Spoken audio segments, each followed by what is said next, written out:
All right, so what we're going to want to do now is we are going to find an image and then we are going to resize it so that we can grid it. So what you're going to want to do is find someone that you want to paint. Now, this could be a famous person, it could be a friend. I'm going to paint a professional skateboarder. I don't know them, so I will need to search a photo. So just go to Google and type in the person's name. And then what we're going to want to do is go to images. Now, we do want to make sure that we find a photo of their face, so most of these will not work. Even if I crop them down, that's not going to be enough information. It's going to get pixelated. So I'm going to search through, and I'm looking at different photos like this, but there's one I have in mind, and that is this one. So I'm going to click on it.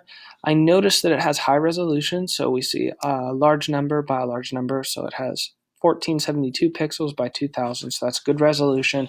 It's of his face. I'm going to keep this. So what I need to do is click on it. When I click on it, what I like to do is right click and then open image and new tab. This just allows me to have the largest version of the image possible. So you can click in on it, good detail. I can see all the pores and everything, although my painting won't have a lot of that. It's better to have too much information than not enough. So what you want to do is save the image as. Hopefully you can save this somewhere. I'm just going to save it on my desktop, and I'm going to put Max Shaft Portrait for Painters palette.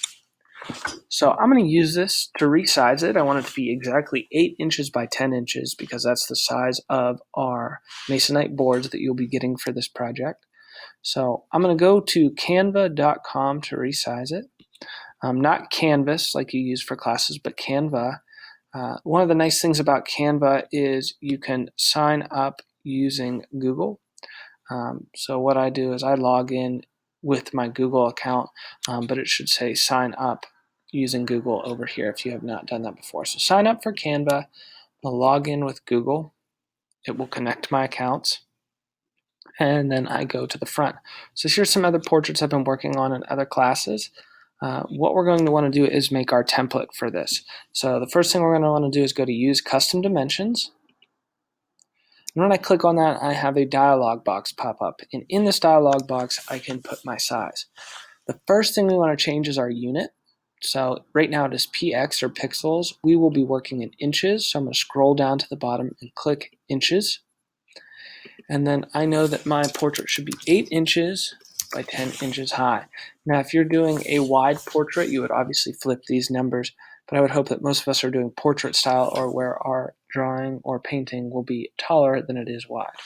So I've got that set up 8 by 10 inches, so I have my unit, and I can click design.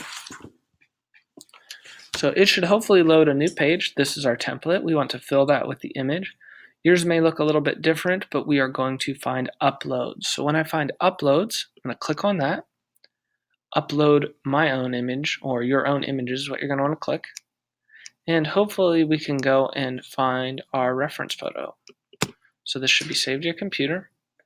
Loads in, the green arrow slides. And then what I'm going to want to do is drag this over.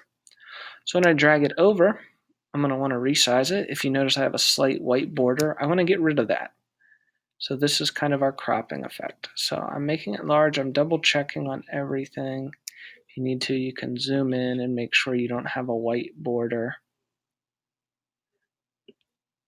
So what I just did there was altered my image. So I'm going to zoom back out, slide max up. I want to include more of his shirt if I can. So I've resized it. I think that's a pretty good photo. Nice and centered. No white. That's a lot. There's a little bit of white over there. So not a lot of white. Crop it. That's something I want to paint. Now, if it's not black and white, don't stress about it. Whenever we print it, it will turn to black and white. There's nothing we need to do at this time. So we have it. It's 8 by 10 inches, full face, good detail, high resolution. We're going to need to download this. So when we download it, we are going to use PNG or Portable Network Graphic. That's the recommended. We're going to do that exactly as they say and click download. So we are downloading our image. Hopefully it'll save to your computer, and we're going to go over the next step in the next video. So find an image, use Canva, resize it to 8 by 10 images, and download it, and then we will talk about how to use a grid next.